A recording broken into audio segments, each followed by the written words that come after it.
freaking first cut. Golly. Welcome to the First Cut Podcast. I'm Rick Gehman, and this is your recap episode for this week's American Express. Joining me to break it all down, Mark Immelman is here. Mark, hello. What a world we live in, huh? Gee whiz. All these studs on the tour and an amateur wins. But anyway, such is golf. Greg DuCharme is here. Hello, Greg. What a week. There it is. Well, what else is there to say? This was just spectacular. I can't wait to break it all down. It's been spoiled, but so happy for the only amateur in the field. The only amateur in the field. The amateur status, formerly known on Twitter, Patrick McDonald, should be joining us shortly. He's got a couple of responsibilities that he has to get through before he joins in. Which begs the question, Rick, because you're the expert better. In fact, I got the both of you here, so I'll pitch you both. Raise your hand if you had Nick Dunlap on your betting card to win last night before the final round. Oh, last night? No, yeah. Not even last night, let alone on Thursday. Well, Thursday, yeah, I can understand that. But last night, you didn't give it a flutter? Come on now. Well, I will say we didn't rule it out. We talked about it. We were very cautious with it because this was an opportunity to turn into like Curtis Strange. And I didn't want to rule him out because I was so impressed. But I definitely thought Sam Burns was going to win. Really, huh? Speaking of odds, so before the week, Nick Dunlap was 300-1. This is now 3 consecutive winners that were 200-1 or longer to start the year. Chris Kirk, Grayson Murray, Nick Dunlap are just, if anybody out there had a ticket, I can't imagine there was many of them, but they were very, very valuable. Oh, wait a second. And by everyone's accounts, all the pundits, these were strong fields in these events. These weren't like second tier events. We had studs showing up in all of them. And yeah, I mean, it's top to bottom. It's strong on the PGA Tour. We say it week in and week out, guys, but it truly is. It's hard to win on tour and you never know. You just need that 1 week when you catch lightning in a bottle and anything happens with this crowd. History was made in the California desert. Nick Dunlap just became the first amateur to win a PGA Tour event in over 30 years. Phil Mickelson was the last to do it. And Greg, this round, it started fine, 1 under through 6, but it looked like we got our leaderboard gravity. It looked like we got the moment is too big moment on number 7 when Nick Dunlap hits one off the tee into the water and proceeds to make a double bogey, opening up the door for everyone in the world to come and catch him. And this was one of the things we talked about last night. Really difficult for the guys that were at 20 under to catch up just because they're 7 shots back. So you start doing some math here, and an under par round from Nick Dunlap makes it extremely difficult for one of those guys to catch up and win. But all of a sudden you got a ball in the water, you got a double bogey on the card, and you're an amateur, and everybody's trying to chase him down, and it becomes much more feasible. So it became a kind of a shootout again. It was like we were back to Friday and Saturday where you felt like anybody could make a move and jump into the mix. And it did have that feel again, but answering with the birdie again, right back at him on 8 was awesome. And a clutch, that was one of many clutch up and downs. Yeah, that's the thing, Mark. Just immediate resilience. The bounce back birdie on 8, and then he kind of rights the ship. He makes another birdie on 14, another on 16, and then it's that true sphincter tightening moments coming down the stretch. Yeah, no kidding. Look, I've always maintained that golf is a game of recovery, right? Because I don't care how well you're playing. Yeah, here's a guy who's coming off 60 earlier in the week, and he's flying high confidence-wise, and he has a great warm-up by all accounts there, and gets off to that solid start. But then you hit that heel ball into the water on 7. I mean, that'll climb into anyone's psyche. I don't care who you are. But to Greg's point, to bounce back and I can see why he pulled the tee shot down 8. That was understandable given the tee shot down 7. But that up and down wasn't easy, and the putt was made right in the heart, and it sort of settled the whole thing. But you talk about that sphincter on the final 9. Look, the final 9 is the entire golf course is not long by modern day standards. but it's just sensory overload. Everywhere you look, there's disaster, and the old leaderboard gravity thing was starting to really take effect as well, because the guys out in front, Xander and company, were sort of freewheeling a little bit, even Besaidno to a certain extent. And then the final group there with JT and Burns and Nick, you could almost see now, I wouldn't call it match play, but they were sort of playing against each other. And then all of a sudden, there's nothing in it. And then Burns rinses one. But it honestly was that you could sense the pressure there, because you could see the swings weren't as free. Balls were sort of limping at the hole on the greens, where earlier in the week they were rolling the ball at the hole. So it was a lot of pressure involved. And my hat's off to Nick Dunlap. I mean, it's tough to win, and that's a tough place to win on, because coming down 17 and 18, goodness gracious, that'll tighten your sphincter if any two holes are going to. Let's add another voice to the conversation here. We've got Patrick McDonald, and Patrick, it is a great day to have amateur status, is it not? Thank God I kept that handle. I actually think you're a fraud for getting rid of it. This could have been such a great moment for you. I know it really could have been, but I had to cede the stage to one Nick Dunlap. I mean, what an unbelievable performance. The guts, the gumption, just there's not enough to say about what he just did today. I think you should reach out to Nick and give him the handle. I'll think about it. I think he has a lot on his plate right now. He has a lot of decisions to mull over what his future might look like. I'm not sure if he touched on it in the post-round interview at all, but it's a good time to be Nick Dunlap and all the decisions coming his way. Here's a question for you, Patrick. Do you think Greg Norman has made the call yet, or is it coming? Ooh, I mean, there's probably at least an email in Nick's inbox right now. Yes. You remember back, like, I don't know, like 40 years ago, there'd always be like athletes who would get a phone call from the president, and it'd be like this landline in the clubhouse or whatever. And it's like, Pete Rose, like the president wants to talk to you. Like that's what I imagine right now with Greg Norton. Someone's just standing next to Nick Dunlap. Yeah, it's the shark. There's a phone call. Get Nick Dunlap. Get Nick Dunlap on the line. Yeah, exactly.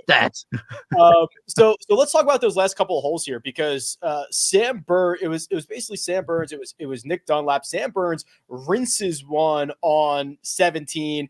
Dunlap hits the green, 2 putts, and that's really where he turns the tide. Greg, he mentioned he thought he had a 2-shot lead, and he was in kind of a interesting spot greenside on 18, his ability to get up and down. He had a 5-foot 9-inch putt to win the golf tournament, to make par there, to do it all, and he rolls it right in the heart. And it wasn't the only time. I mean, there were a couple of, I'll go back even farther than the last 3 holes, but there were a couple of momentum swings or opportunities for a momentum to swing, and it started at 14. Where JT hit it in there close, Dunlap hit it in there to 9 feet, Sam Burns hit it in there to 11 feet. Sam Burns makes first, and Dunlap steps up right on top of him and buries it to stay within 1, which was huge.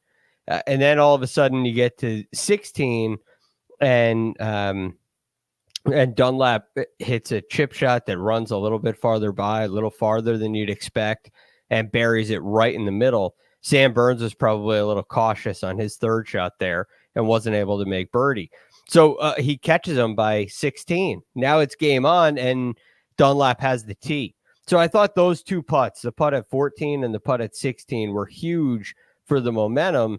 And I have to think that affected Sam Burns because he didn't have the tee anymore. So wanting to get back into the lead, maybe he obviously missed it, but get a little more aggressive than he should have in the game plan, and all of a sudden it's game over.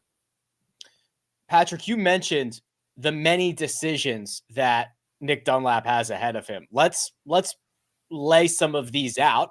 I guess option 1, go back to Tuscaloosa, play your junior and maybe senior year of golf, and play the events that you were already qualified as an amateur. I assume he could play his PGA Tour schedule as an amateur if he wants. He just is not going to receive the money. Yeah. I think Mark was talking about it in the group chat a little bit, how much money might be in Nick Dunlap's NIL account right now. Some of those car dealerships in Tuscaloosa, I'm sure he was talking about how he was driving around a BMW courtesy car this week. There might be one in his driveway when he gets back to his college apartment with, I'm sure he lives with like 3 guys in just like a borderline frat house. It's it's a tough decision because you see these guys come out and win like a Ludwig, but you also see them stick around for a long time and develop themselves both mentally, not only their games, but that mental fortitude that he showed today. And you see guys like Gordon Sargent, who's presumably going to come out later this year. And I think there's something to sticking around a high level program like Alabama and kind of getting more, I don't know, wits about you, but at the same time, the best practice is playing on the PGA Tour. And you are 20 years old. You're a great golfer. You've proven it. You're the only other golfer outside of Tiger Woods to win the U.S. Amateur and the U.S. Junior. You're the first one in 33 years to win as an amateur, the youngest since 1910 to do so. So I think you have to go. And just given 2 years and what you have, you're in all the signature events. You can start 2025 with a Mai Tai in hand. Hopefully he'll be 21 by then. I don't know if he is there at Kapalua. So I think you have to go and see how good you are. Clearly you are very good. Yeah. Okay. Well, you're absolutely right. 2 anecdotes here. First off, as far as I know, Coach Saban owns a few Mercedes dealerships. And Coach Saban being on the broadcast today, getting, although he lives down in Jupiter, Florida now, I understand. I'm sure he's made some calls to some boosters already, and big money flies around that place. You know that. So the NIL deal or the pot for him is going to just grow exponentially. But I remember when my brother was young. He was 17, just turned 18, was a world's #1 amateur, was being recruited by all and sundry here in college. You know, Georgia, and there were some big schools after him, Oklahoma State, Tennessee. And he spoke with Gary Player because we didn't know what to do. And Gary said to him, he goes, Trevor, you're good enough to play on the tour right now. He goes, you're going to learn more on the PGA Tour or the European Tour playing than you're going to learn in college. Now, that's just about golf. That's not a lot about other stuff, right? And so Trevor turned pro. And it was challenging, you know, just like Justin Rose did the same thing. Sergio did the same thing. And you're young and you're kind of learning the ropes. But these were kids that had 7 starts, invitations. And there was that pressure on it to go, yo, you got to earn your keep now so you can skirt tour school. In the end, Trevor didn't. He went to both tour schools. He was flying back and forth and got his European tour card. So initially, I was like, no, he'll stay in college. There'll be lots of money stored up for him. He can play some golf, have some fun. But then after watching this today, when I heard him say afterwards, when he was asked about the experience walking down the 18th, and he said, I kept on saying to Sam Burns, this is incredible. This is the best. And then he used terms like, this is just a level above. This is pressure I've never experienced.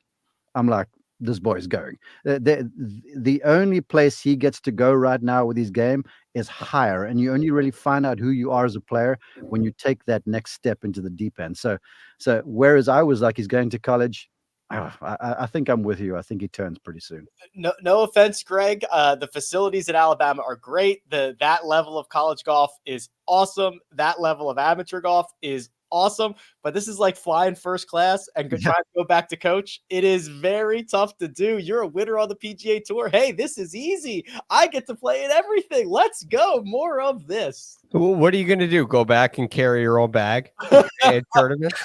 No, driving the Sprinter van, right? You're not doing that. This is what you're doing. If you're Nick Dunlap, you're getting rid of the A designation. You're turning pro. If he hasn't already, I haven't seen any updates. You're going to play Torrey Pines and the Farmers. You're going to Pebble Beach. You're going to play a designated event there. You're going to go play the WM Phoenix Open in front of all that crowd. Another designated event at the Genesis. And then when it comes time to Mexico, you're either going to take a trip south of the border if you have a passport, or you're gonna, when they go to Mexico, if you don't have a passport, you go back to Alabama, clean out the dorm room or the apartment, and then you meet the boys back in Palm Beach for PGA National. If you do have a passport, maybe you go to Mexico and then you clean out the dorm room while they're in Palm Beach, and then you get right back to another designated event. I mean, this experience is, you cannot replace it. You can't replace it. The hard thing when you're like, when Akshay Bhatia first comes out, you're comparing mini tours, Corn Ferry Tour, events like that, developmental tours to college. And that's a much more challenging comparison. Am I going to go play one-day mini tour events or go play at Alabama? But now the facilities come into play. But you're talking about going to play the Arnold Palmer Invitational, going to play Tiger's event, going to play Pebble Beach in a no-cut event. It's not even a question. You turn pro, and there's going to be a week where you can go clean out the dorm room. Hey, Greg, I see hashtag Jupe Life coming up. Yeah, I think he's moving down to South Florida. Yep. With the boys. Yep. That's the next thing. Once you get your first check from after Farmers, you get that first check. You put a little, we'll see what kind of check it is, but you're probably putting a down payment down on a nice little condo in Jupiter.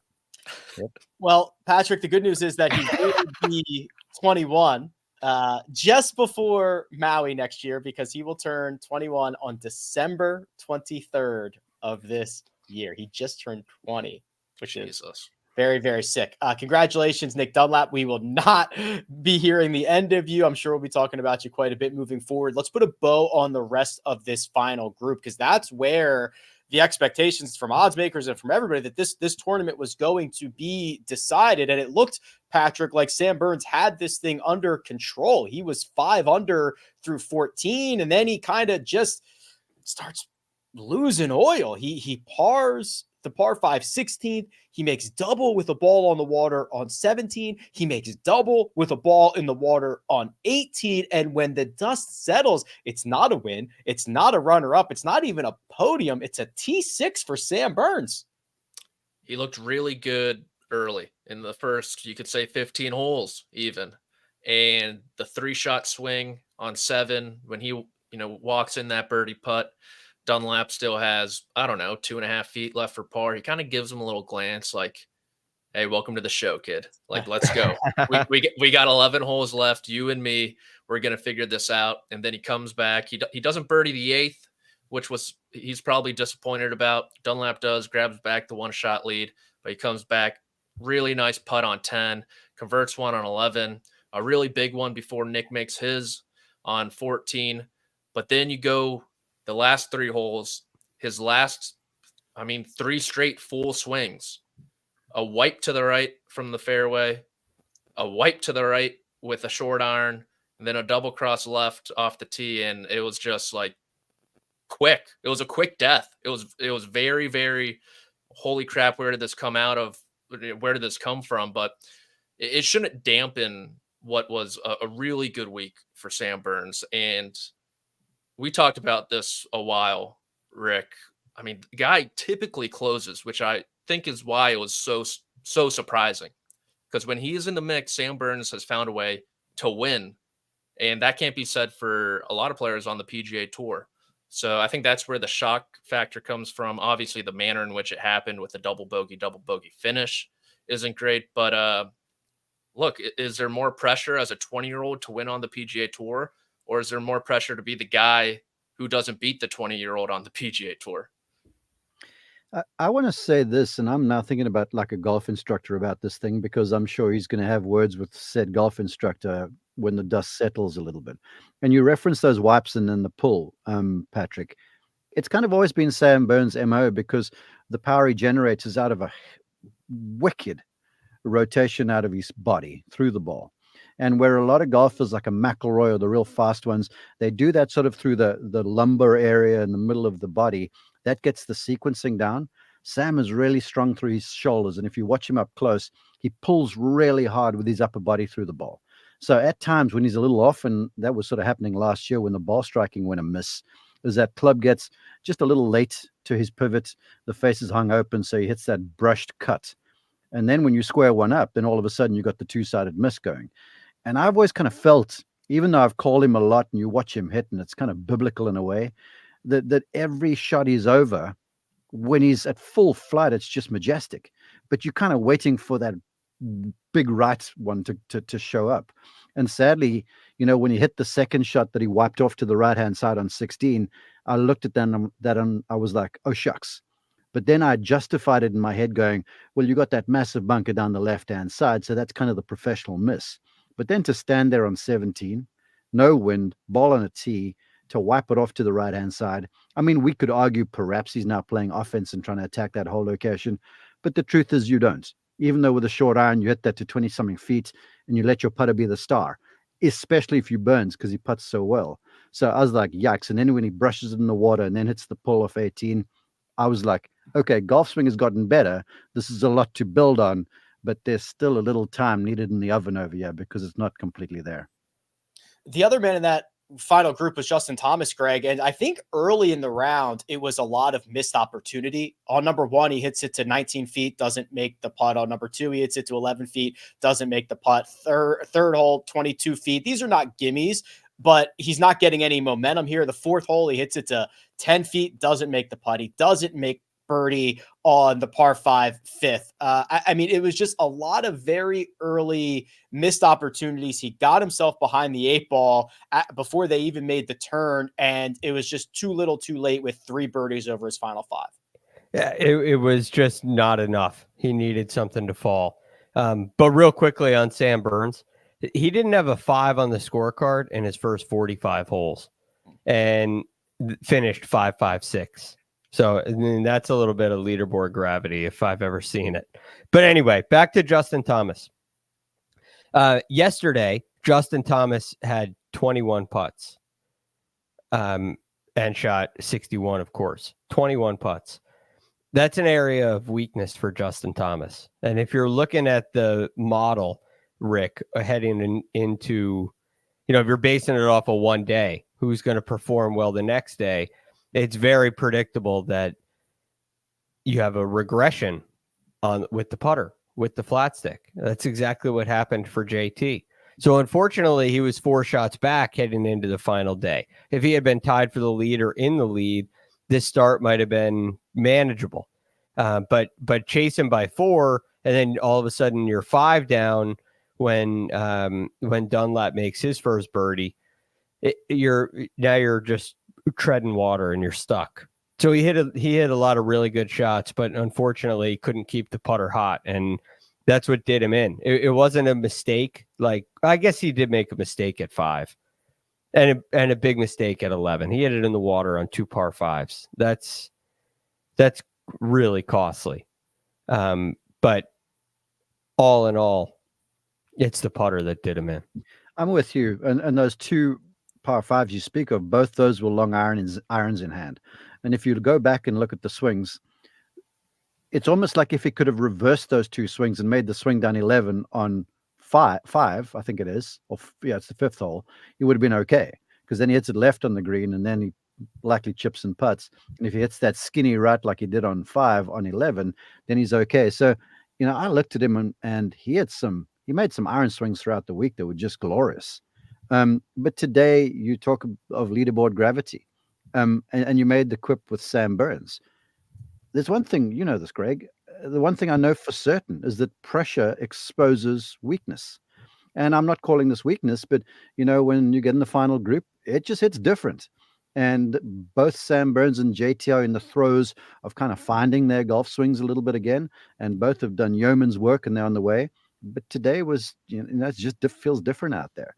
They both could have won, even with not all of their game. But in the end, those 2 iron shots were disappointing, and I'm with you too. But you know me about putting. If you want to win on Sunday, you have to make putts.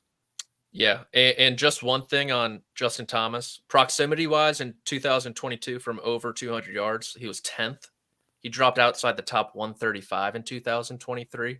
So I think it's great that seemingly his approach play and his swings all coming together. But I looked at those approaches into the par fives thinking this guy, nothing really, he always tries to hit some like ridiculously low running 5-wood onto 16, or he tried to hook one really in there on 11. And then it's just like, just blast one up there, give yourself a good chance to get up and down. And I know John Wood was talking about he's playing golf again, and he is, but of all the players on the PGA Tour, especially with like a long iron in hand, which the numbers do back up, it seems like he makes it difficult on himself kind of for no reason. He's a fader of the golf ball and hits so many draws. It's almost like the line that Tiger told him that's been well documented. You don't have enough shots early on, has just gone the other way with him. I couldn't agree with you more, Patrick. And I said when he hit the shot on 11, okay, JT's back. And that's not all good. Right? Because this is what Justin Thomas did when he was at the top of his game. He's doing crazy things and, giving away some tournaments with just crazy decisions that are unnecessary, right? There's a way to make this game easy and there's a way to make it hard. And sometimes the shot that you can pull off to the highest degree of execution, right? Your best shot is the best shot to hit, not necessarily the shot that the whole location calls for. You don't have to be perfect. And it with Justin Thomas's short game, especially on par fives, if he could get it into the proper area, I mean, he'll chip more in than he's going to hit him close. The way he putts, too, it's not like if he hits it 15 feet and hits the perfect shot, he's going to make the putt. So make 4. Hit it short right. Hit it anywhere right. Frustrating. We will put a bow on the American Express. We had a great finish overseas. We will recap our best bets and one and done. But first, we're going to take a quick break and hear a word from our partners. The biggest event in sports is coming to the entertainment capital of the world. CBez Sports HQ will have you covered every minute leading up to Super Bowl 58. CBez Sports HQ at the Super Bowl, getting you set with all the critical analysis you need. This league is decided by quarterbacks. He showed a lot of character in that moment. Great perspective, Josina. It's the moment you've been waiting for all season long. Ready, set, Vegas. And we're back. Let's quickly hit on a couple of these guys who finished above 2 of the guys in the final group. Mark, we'll start with you. Christian Bezuidenhout, 7 under 65. That's a pair of 65s on the weekend. 7 under each. 28 under par. Fell just 1 shot short. He was waiting. He was lurking for a playoff, but Nick Dunlap did not give him the opportunity. Yeah, I'm sorry, Christian. I actually texted him just a little while ago, and I'm like, nice playing. Remember, I was the guy that picked Eric van Rooyen over Christian Bezuidenhout and Garrick Higo for my best bet. So we remember. I'm sure you're going to remind me too. I'm really happy for him because there's been a lot of change in his house. They had a baby, he and his wife, late last year, and then he went over and played a little in South Africa. But you could see there was sort of babyitis in the house there, and his game was there and thereabouts, but nothing really earth-shattering. And then to come out here in the first outing, I think it was, and just to blitz the place. Wow. I mean, look, I don't want to say I'm surprised because he's good, but color me surprised. There was some tremendous playing, and I'm proud of him. Kevin, Greg, someone who routinely gets into the conversation on the Monday shows as being a member of #team no putt, but he putted this week. So we only have the stroke gain metric from the 2 rounds at the stadium course. 2nd in approach, 16th with the putter. He only gained a stroke with the flat stick. That's all he has to do. A 9 under 63, finishes at 27 under and 2 shots off the lead. Yeah, but if you go through this round, he didn't really need to putt because he just flagged everything. I think he had 6 approach shots inside of 10 feet, which was the only guy I saw do that was Keith Mitchell. And one of them, Keith Mitchell, holed. So Kevin Yu was living inside of 10 feet with these approach shots. He was all over the flag. And he was 2nd in strokes gained approach, but the only reason is because Keith Mitchell did the same thing and holed one out. So those 2 guys were just absolutely throwing darts. That's what Kevin Yu did, and fortunately, he did capitalize on many of them. Rick, may I say something about Kevin? Sorry, Patrick. A few years ago in 2019, he was on my Arnold Palmer Cup, the international team. And I got to know him then, and he's a dynamite young man. I remember when I was at the Phoenix Open the one year, he called me up and asked me if he could take me to dinner to ask about his budding professional career and what my advice was. But anyhow, I just wanted to say this about him. I was so impressed. And then he lined up pretty well with a guy called Alex Del Rey, that if you watch the DP World Tour, Alex plays over there and he's finding his feet a bit too. And those two were so aggressive and they backed down for nobody in every match we had. If there was a couples game, we send them out first and they blitzed all comers because they just freaking flagged it every single time. They weren't afraid of anybody. And then when he came out, I know he was playing a bit injured, but I was just waiting for him to kind of find his groove because he is legit, man. And I feel like this may just open that spigot for him because from 19, when I saw him as an amateur, he turned my head. Arizona State has a ton of records there. I think you might have heard that on the broadcast. The final guy we'll mention here, so on brand, Patrick, Xander Schauffele. 65, 2 shots off the eventual winning score, but it never felt like it. Not on Sunday, not on Saturday. At no point during this week was Xander Schauffele actually in contention to win this golf tournament, despite finishing at 27 under and 2 shots off the lead. Very good for the wallet, though, which, by the way, everybody does get bumped up because of Nick Dunlap's inability to accept the fund. So another great week for Xander. We almost called it Friday night, Rick. We said if Nick Dunlap wins, Xander Schauffele is going to come in second. And if not for a 72nd hole birdie from Bez, that would have happened. But it's another great week for Xander. I think obviously he's going to look back at that second round as the main reason he never did contend, making double on a par 5, losing a golf ball there. That's a 3-shot swing essentially, and he could have entered the weekend at 14 under in with a real chance, but instead it's kind of similar to last year. He shot 62 in the final round, finished 3rd, never really sniffed Jon Rahm, and he never really sniffed Nick Dunlap. What did you call him earlier in the week? Xander? Yeah. He's wet socks to me. He's just he has a lot of like Eeyore tendencies almost, where if he gets like punched, he's like, oh man. The Zan man. Zan man. Across the pond, Rory McIlroy, that is, quickly avenged his late disaster last week by winning the Dubai Desert Classic. He gets a little help here, Greg, from Cam Young, who kind of stumbles over his first couple of holes and opens up the door for everybody else. So Cam Young still very much looking for that signature victory. Rory McIlroy adds another to the resume. Yeah, Rory made did what he does and made a couple birdies on the front 9, made it look pretty easy, and didn't do a thing on the back 9. 1 bogey. It was a 6 on number 13, and that was enough for the victory. So this is something we see on the PGA Tour with Rory a lot. This kind of scorecard where he understands how to plot along in final rounds and stay in the mix. It just feels like in all the big ones he loses those, but sometimes it does work, and sometimes you do win, and that's why I'm a proponent of the strategy. Usually, you just need a putt to fall, right? You need one to go, like the U.S. Open last year. If he makes par at 14, if one putt falls anytime through that round, he's in a playoff or wins.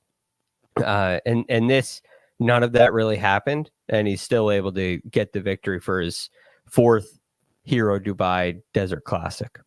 Yeah, you see the hand that he's holding up there with 4 fingers up, designating just that mark. The Saturday round from Rory is really what vaulted him even into contention. He shot a 63. He gained 9 shots on the field. It was just Rory blitzing this golf course as he's done over the years. Yeah, well, first off, 2 starts, 2 top 2s. All right. And honestly, with love to Tommy Fleetwood, Rory should have won last week as well, but for the 3-putt and the ball into the penalty area.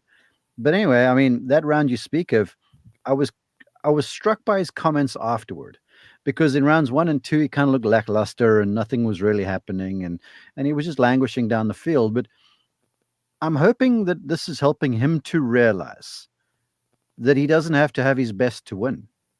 Because when he's won before, it's been at a canter because he's just come out charging and just dusted fields and left them for dead. And I'm hoping he's starting to occur to him now that's like, okay, well, I don't have to be great to win. And then he said something after the third round, because he shot like 71 and 72 or something to the like 70, 71, 70. He comes out and shoots that 63 or something, whatever it was. And he said afterwards, he goes, I needed the good round to get back in the mix, but I just let it come to me. And that to me was like, I heard choirs of angels, because the Rory I've seen play, when he's out of it, everything is just redlining, just at flags the whole day long. And he's running the risk of making the odd bogey and then putting himself further out of it. But if he's honestly speaking the truth there and going, I'm just letting these rounds happen and come to me, I'm like, the future is bright. Because then he'll see like, okay, I don't have to force the issue. I can make a few pars. I can play a back nine like Greg was talking about and still be okay. Because that's what the major championships take. Look, Augusta National, if you play the final 9, if you're in the mix and a couple 3 under, you likely win. US Open, it's probably less than that. PGA Championship, it's about the same. Open Championship, win dependent. So if he just plods along, hangs around, hits a few timely shots, he'll be able to look back on a very, very promising 2024 year if he lets stuff come to him like he's saying. 8 rounds into 2024 for Rory McIlroy. Patrick, is he passing the eye test? He is, but I will say there is one aspect of his game that Mark touched on a little bit that even Rory talked about after winning that he believes he needs to clean up, and it's the left miss off the tee. The 72nd hole there at the Dubai Invitational. And if you watch his back 9, it kind of, Meronk came up on him quick. He had a 4-stroke lead. And then all of a sudden he drops a shot. Meronk makes a couple birdies and it's 1 with 5 to play.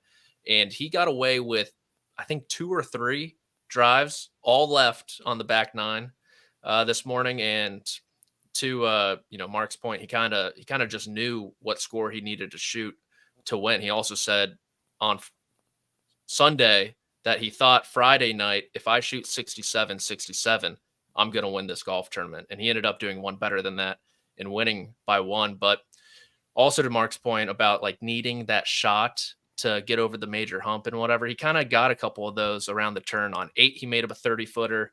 9, he made a 17-footer to build that lead. And then he kept his cool. He righted the ship, steadied the ship. He said that like 4 times in his post-round interview. He was very proud for steadying the ship when Meronk was charging. And so it's a great win. Obviously, he eats up at this golf course. First one to win this tournament 4 times. I believe Ernie Els had won it 3 times. First since 2014 to go back-to-back. But with Rory McIlroy, whether it's fair or not, it's all about major championships. And we saw him win this tournament last year, and it didn't really do anything for his Masters hopes. So I'm hoping he has a new mindset or whatever and can figure it out come April. All right, gents, we are going to recap the bets for the week. We are going to review the one and done. But first, we're going to take a quick break and hear a word from our partners. Wake up to football highlights and news from around the world with the one and only Morning Footy team. Rise and shine, football fans. Welcome to Morning Footy. Start your all-day football craze with Morning Footy, part of the all-new Golazo Network. Show the bets, Josh, and oh my gosh, the matchup column was looking so good. Mark with Day over Wyndham Clark, cash it. Patrick with Sam Burns over Tony Finau, no problem. Kyle went overseas. Rory McIlroy over Adrian Meronk, 1-2. It worked.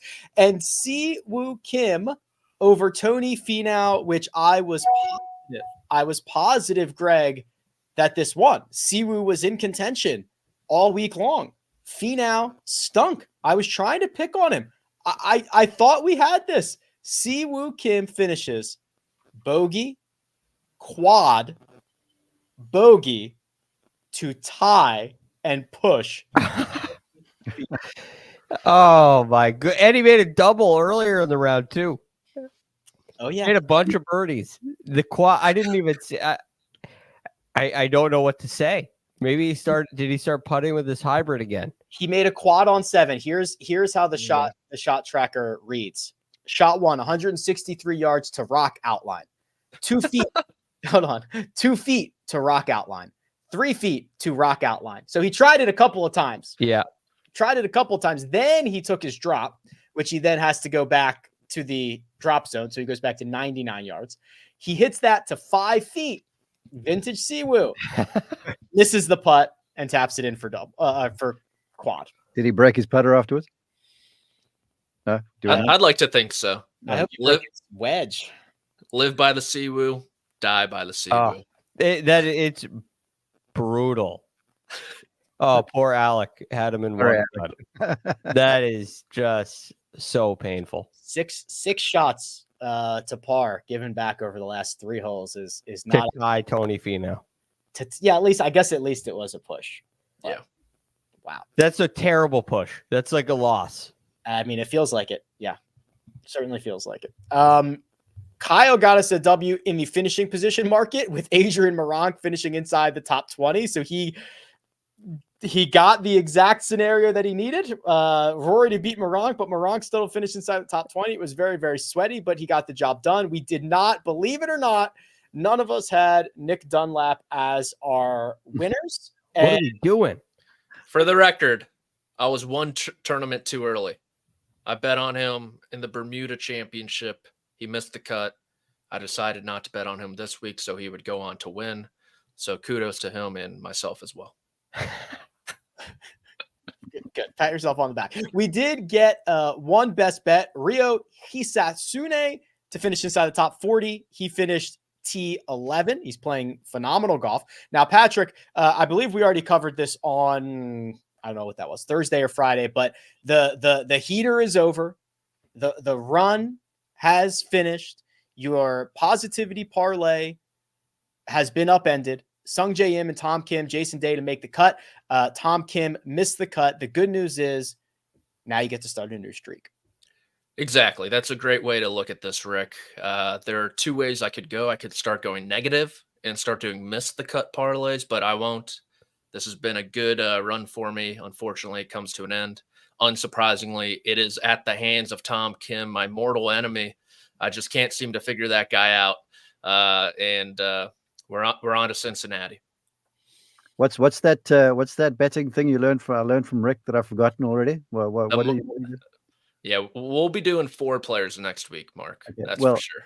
Just after we had the Tuesday show, me and my daughters, we went and flipped the coin a few times. And the most times I got it was like 4 in a row before I got the opposite one. So I'm saying just keep hitting this thing, man. You're gonna hit hard. Yeah. I think mortal enemy is a little strong on Tom Kim. Just also what the CEOs of the casinos would like to play as well. It's called the Martingale system. Yeah, the Martingale. I'm gonna introduce myself to Tom Kim in Phoenix and be like, dude, you're my mortal enemy. I don't know if you've heard. He's like, who are you? Then you give him amateur status. What's up? Yeah. Keep your friends close and your enemies closer. And your mortal enemies even closer than that. One and done, gents, which actually I guess we got to talk about this. So the way that Run Your Pool, which is where we are hosting this one and done, as of right now, they are showing payouts as if Nick Dunlap is going to get this money. So, for example, there is one person, well done to Dude, Where's My Par, who picked Christian Bezuidenhout this week. Huh. That's a great name. So that is showing, it is a great name. So that is showing $907,000. Now, I'll say this. I think, in my opinion, if this was perfect, we would just use whatever the official money is going to be, which I think would be everybody moves up a spot. But I imagine, Greg, that if this is the way it's built into the system, like these companies and these websites all over the internet who are hosting one and dones, we're hurting right now. and there's a chance that all of these sites are just going to have this payout. It's just the whole season's an asterisk, if that's true. I agree. Correct. Start over. Let's just start over. Yeah, we'll start from. That's a good idea. Let's start from next week. We'll all start on 0. And I sound like you guys with me last year. No, let's just all start over.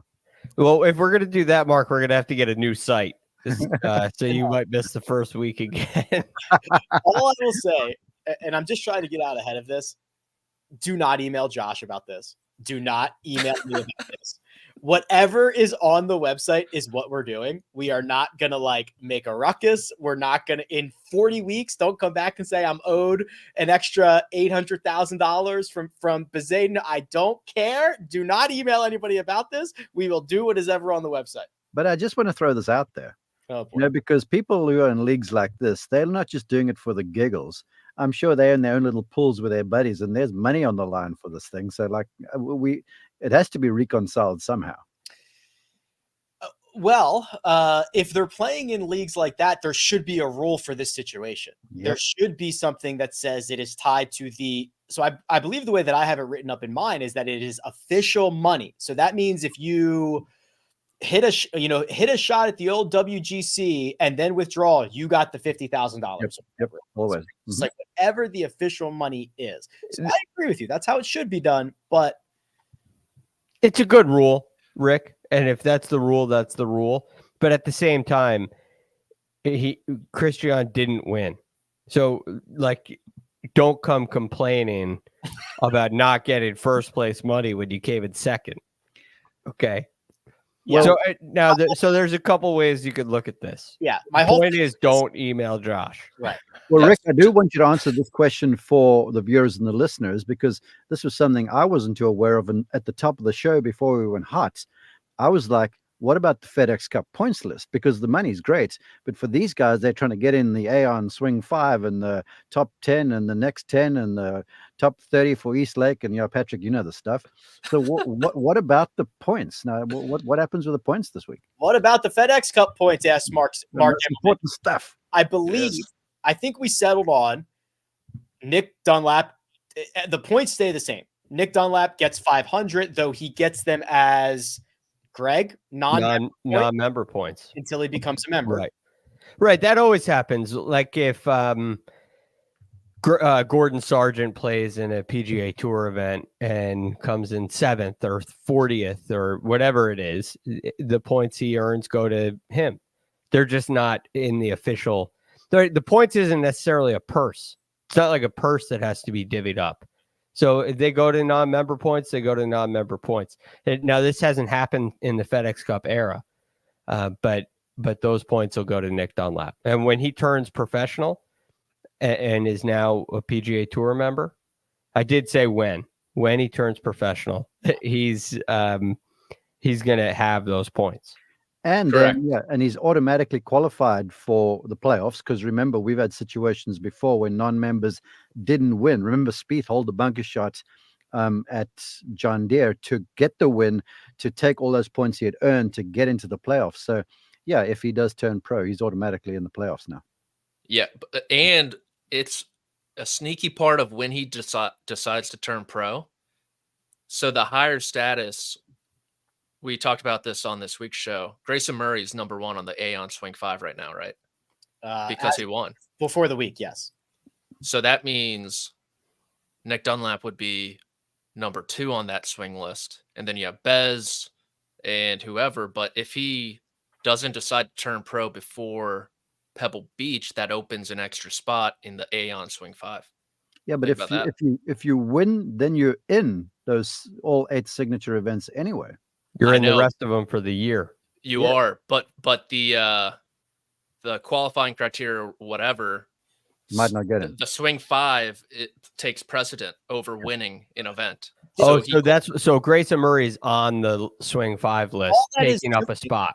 Correct. Exactly right. All that's so Nick Dunlap could too. So stupid. All it's doing is taking up a spot from the 5th guy. Correct. It's ridiculous. They shouldn't be on the list.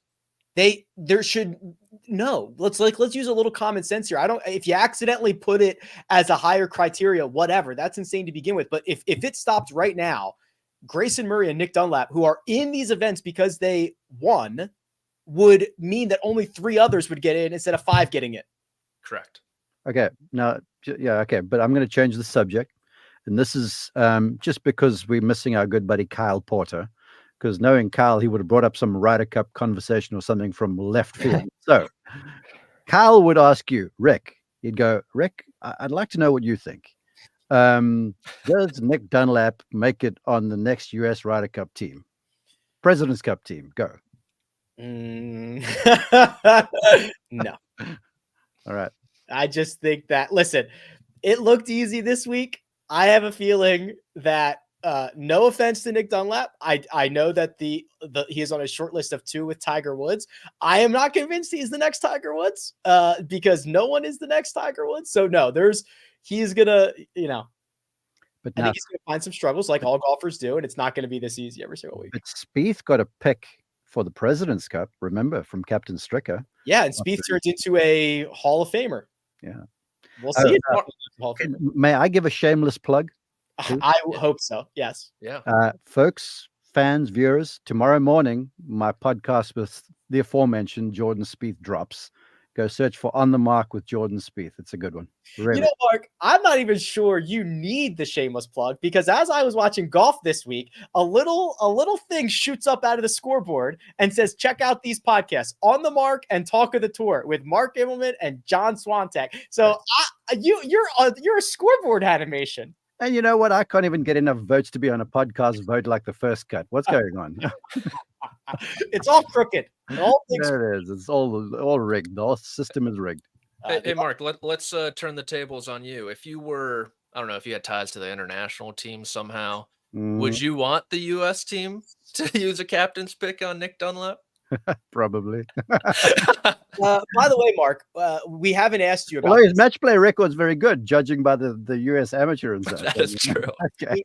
We haven't brought this up yet, Mark, but what we are trying to do is we're trying to have a first cut Montreal meetup at the President's. Yeah, bro. Yeah, I'm already fishing for the international feed called. I'm working on it. Well, we're fishing for you to get us tickets or get us in. I got you. I'll make a call or two, see what I can do. All right. I can give a very inspirational speech to the team if needed. Okay, but the deal is you have to wear black and gold, huh? Deal. All right. Deal. Oh my God, it's the best logo. It's the best logo. I'll wear it all, head to toe. Yeah, show us. Yeah, that's all right. Very good logo. I accept that deal. All right. We didn't even give our update. Josh, can you put that screen back up for us, please? So I know who everybody picked.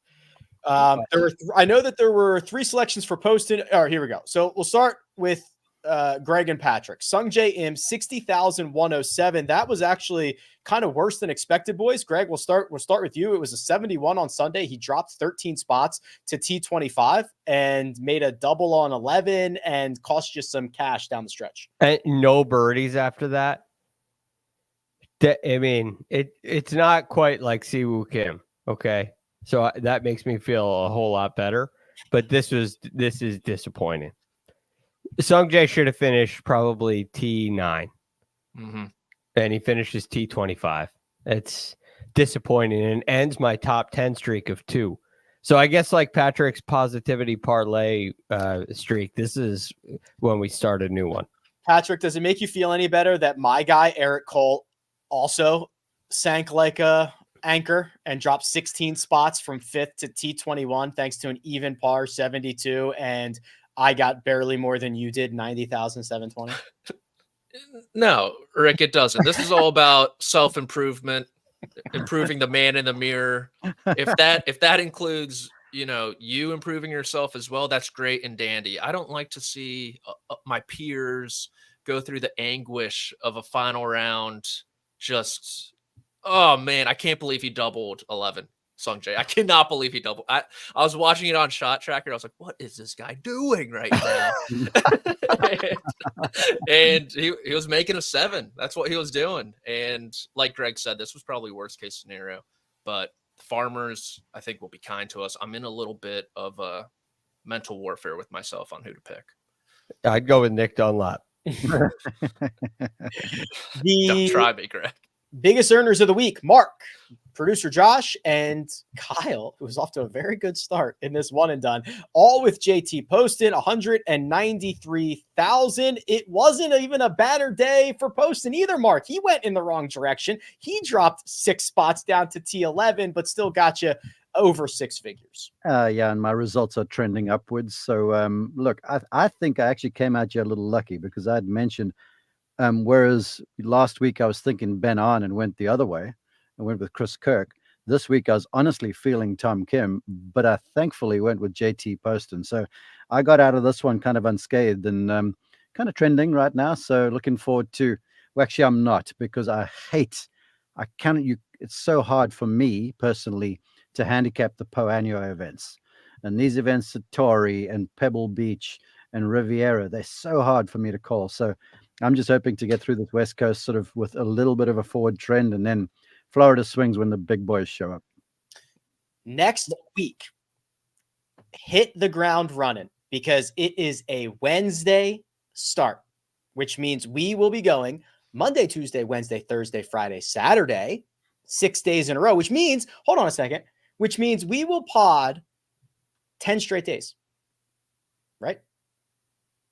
Does that math that up? 4 in a row this week, 6 in a row next week. Yeah.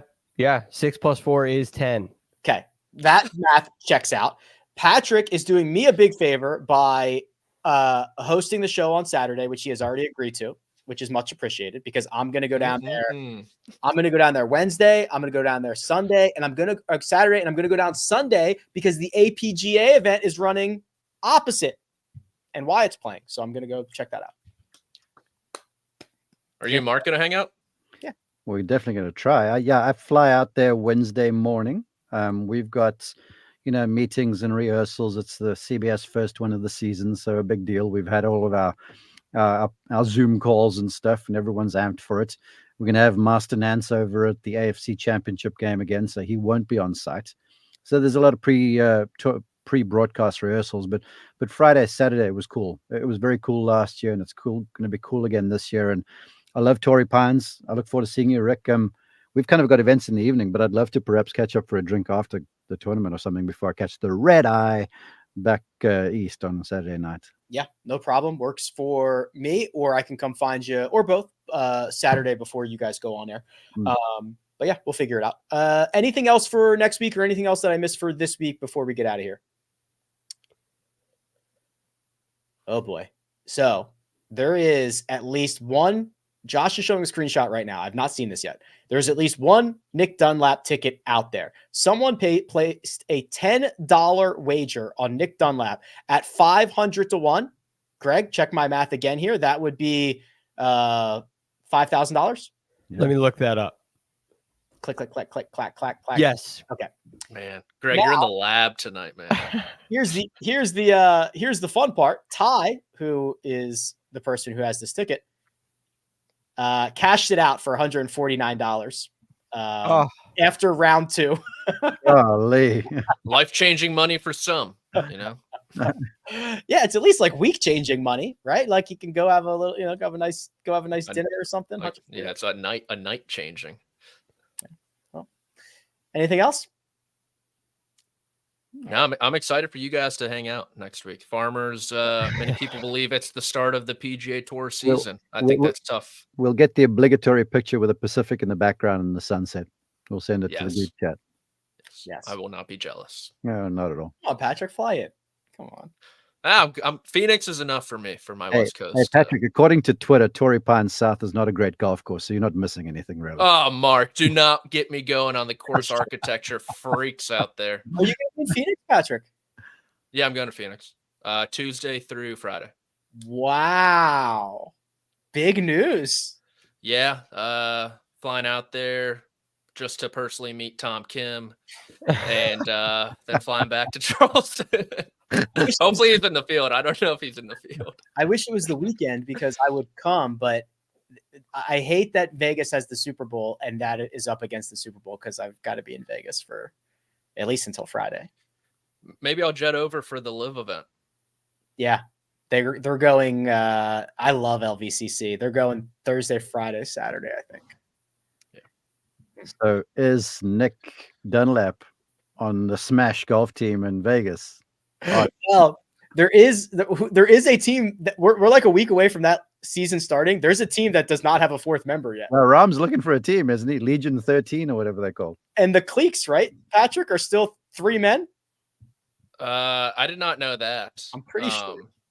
Legion 13. I still have hope it's going to be Dirty Grooves, since Live Golf still has that trademark. So I'm hoping that's the team name. According to the website, there's only 2 members of the Cliques, but I think they added a third. I don't know. So maybe, Mark, we'll have to see where Nick ends up in a couple weeks. It's going to be Ram and 3 amateurs: Caleb Surratt, Nick Dunlap, and Gordon Sargent. Patrick McDonald. Yeah, Patrick is available. Send the jet. All right. We'll be back tomorrow for our 5th out of 10 straight days. Big thanks to producer Josh for all the hard work behind the scenes.